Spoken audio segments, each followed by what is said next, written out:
নমস্কার বন্ধুরা, টুসি সেসেলে সবাইকে স্বাগত জানাই। আজ অনুষ্ঠান বাড়ির মতো পটল চিংড়ির রেসিপি আপনাদের সাথে শেয়ার করছি। তবে খুব কম তেল মশলাতেও এই রেসিপির স্বাদ হবে অসাধারণ। অনুরোধ রইল ভিডিওটা দেখুন। আশা করছি আজকের এই রেসিপিটা আপনাদের ভালো লাগবে। আজকের এই পটল চিংড়ি তৈরি করার জন্য গ্যাস ওভেনে একটা কড়াই বসিয়ে দিয়ে পরিমাণ মতো দিয়ে দিয়েছি সর্ষের তেল। আগে থেকে পটল কেটে ভালো করে ধুয়ে রেখেছিলাম। প্রত্যেকটা পটলকে 2 পিস করে কেটে নিয়েছি। প্রথমে পটলগুলোকে একটু ভেজে নিতে হবে। গ্যাসের ফ্লেম হাই রেখে পটলগুলোকে ভেজে নিচ্ছি। 1 মিনিট পটলটাকে একটু উল্টে পাল্টে দেখুন ভেজে নিয়েছি। এরপরে গ্যাসের ফ্লেমটা একটু লো করে দিয়ে পরিমাণ মতো লবণ দিয়ে এটাকে ঢাকা দিয়ে আরও 3-4 মিনিটের জন্য রান্না করে নেব, তাতে পটলটা একটু নরম হয়ে যাবে। লবণটা দেওয়ার পর দেখুন একটু নাড়িয়ে দিয়েছি।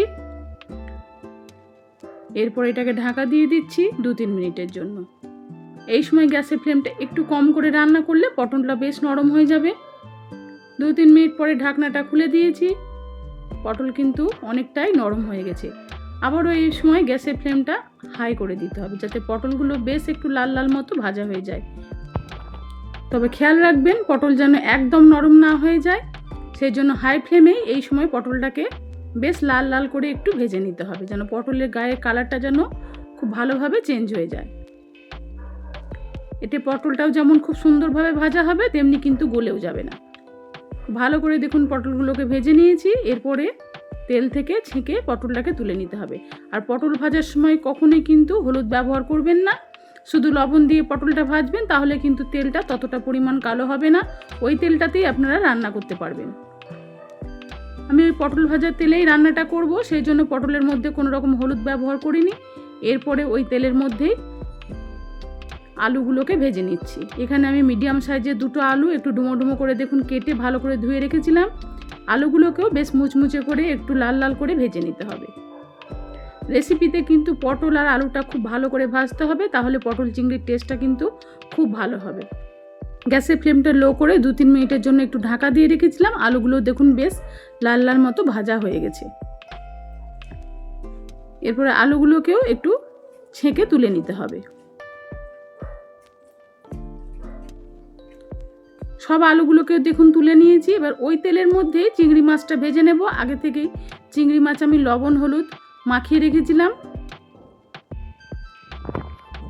গ্যাসের ফ্লেমটা মিডিয়ামে রেখে চিংড়ি মাছগুলোকে জাস্ট 1-1.5 মিনিট একটু উল্টে পাল্টে ভেজে নেব। খুব বেশি কড়া করে ভাজবেন না, একটু হালকা করে চিংড়ি মাছটা ভেজে নিলেই হবে। 1-1.5 মিনিট দেখুন উল্টে পাল্টে একটু ভেজে নিয়েছি। হালকা একটু লালচে রং ধরেছে, চিংড়ি মাছগুলোকে তুলে নেব। বেশি সময় নিয়ে চিংড়ি মাছ ভাজার কোনো রকম কোনো প্রয়োজন নেই।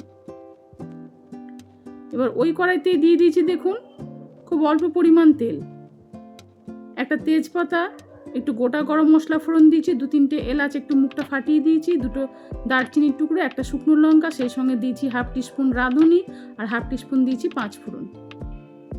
ফোড়নে কিন্তু রেসিপির টেস্টটা খুব ভালো হবে, অবশ্যই এই ফোড়নগুলো ব্যবহার করবেন।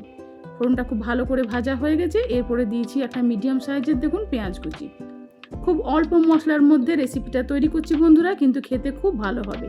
যদি এই পদ্ধতিতে একবার রান্নাটা করেন, খেয়ে দেখবেন, আশা করছি আপনাদের খুব ভালো লাগবে। পেঁয়াজটাকে দেখুন 1 মিনিট একটু ভেজে নিয়েছি। বেশ ভালো করে পেঁয়াজটাকে একটু ভেজে নেওয়ার পরে বাকি মশলাগুলো ব্যবহার করতে হবে। পেঁয়াজটা খুব ভালোভাবে দেখুন ভাজা হয়ে গেছে। এরপরে দিয়ে দিচ্ছি আদা রসুনের পেস্ট। এখানে 1 ইঞ্চি আদা আর 7 থেকে 8 কোয়া রসুন আমি একটু বেটে দিয়েছি। কোনো রকম কাঁচা লঙ্কা বেটে দিইনি, চাইলে দিতে পারেন। এরপরে দিলাম একটা মিডিয়াম সাইজের টমেটো কুচি।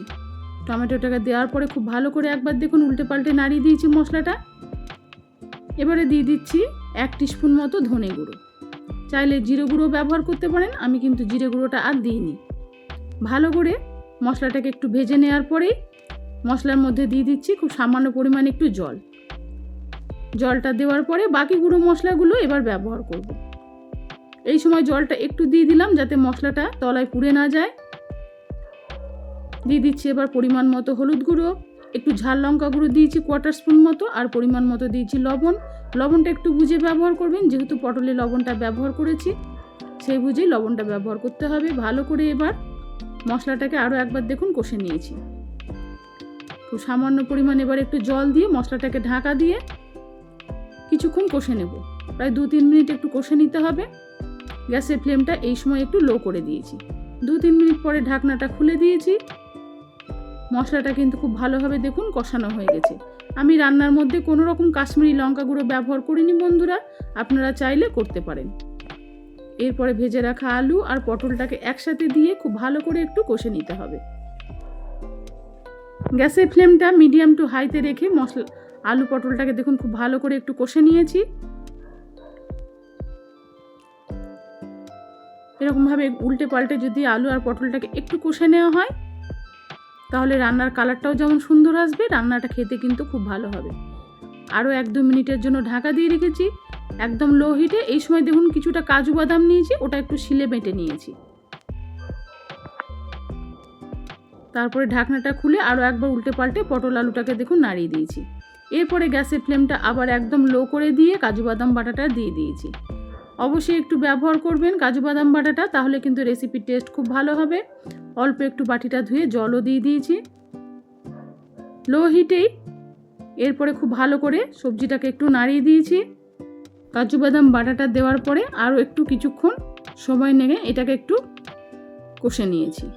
এরপরে সামান্য পরিমাণে একটু চিনি দিচ্ছি এখানে রান্নার মধ্যে। তারপরে ভালো করে একবার নাড়িয়ে দিয়ে এটাকে ঢাকা দিয়ে কিছুক্ষণ রান্না করব, যাতে আলু পটল সবগুলোই খুব ভালোভাবে সুসেদ্ধ হয়ে যায়। চিংড়ি মাছটাও এই জন্য এই সময় দিয়ে দিলাম।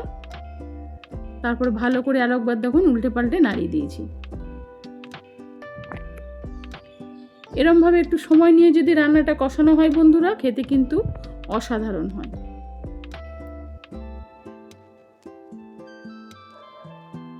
তারপরে পরিমাণ মতো দেখুন জল দিয়ে দিয়েছি। ওই পটল ভাজার বাটিটা ধুয়েই আমি জলটা দিয়ে দিয়েছি, আর আলাদাভাবে কিন্তু এখানে জল অ্যাড করিনি। যেহেতু পটল চিংড়ি খুব একটা ঝোল ভালো লাগে না, একটু মাখো মাখো হলেই খেতে ভালো লাগে। এরপরে এটাকে ঢাকা দিয়ে প্রায় 5-7 মিনিটের জন্য লো হিটে রান্না করে নিচ্ছি। ততক্ষণ দেখুন ছোট প্যাকেটের 1 প্যাকেট একটু গুঁড়ো দুধ নিয়েছি। এটাকে একটু জল গরম করে নিয়ে একটু গুলে নিয়ে রান্নার মধ্যে দিলে রান্নার টেস্টটা কিন্তু খুব ভালো হবে। অনুষ্ঠান বাড়িতে কিন্তু এরকমভাবে দুধ দিয়ে রান্নাটা করা হয় কাজু বাদাম বাটা দিয়ে। আমি কাজু বাদাম বাটা দিয়েছি, আপনারা চাইলে ওই কাজু বাদামের সাথে একটু চারমগজ বাটাও দিতে পারেন। অনুষ্ঠান বাড়িতে কিন্তু একটু চারমগজ বাটাও দেওয়া হয়। আমি চারমগজটা দিইনি, শুধু কাজু বাদাম বাটা আর একটু গুঁড়ো দুধ দিয়ে রান্নাটা করলাম। দুধটা দিলে কিন্তু অপূর্ব লাগবে খেতে। অবশ্যই একটু ব্যবহার করবেন পটল চিংড়িতে, তাহলে একদম অনুষ্ঠান বাড়ির মতো স্বাদটা পাবেন।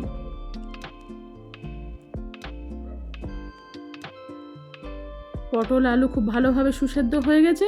নামানোর আগে একটু ঘি দিয়ে দিচ্ছি 1/2 চামচ মতো, সেই সঙ্গে একটু গরম মশলা গুঁড়ো, দেখুন প্যাকেটের গরম মশলা গুঁড়োই আমি একটু দিয়ে দিয়েছি।